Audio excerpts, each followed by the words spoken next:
திருச்சிற்றம்பலம். அனைத்து அடியார்களுக்கும் அடியனின் பணிவான வணக்கம். ஓம் நம சிவாயா.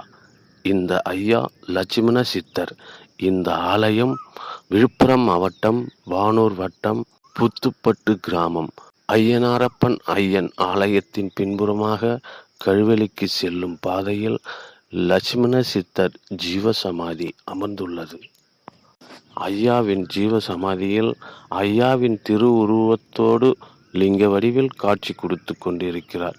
கிழக்கு பார்த்து கடற்கரை சாலையை பார்த்து அமர்ந்து அருள்பாலிக்கு கொண்டிருக்கிறார். ஓம் நம சிவாயா. திருச்சிற்றம்பலம். தென்னாருடைய சிவனே போற்றி, எந்நாட்டவர்க்கும் இறைவா போற்றி. குருவே சரணம், குருவே சரணம், குருவே சரணம். திருச்சிற்றம்பலம்.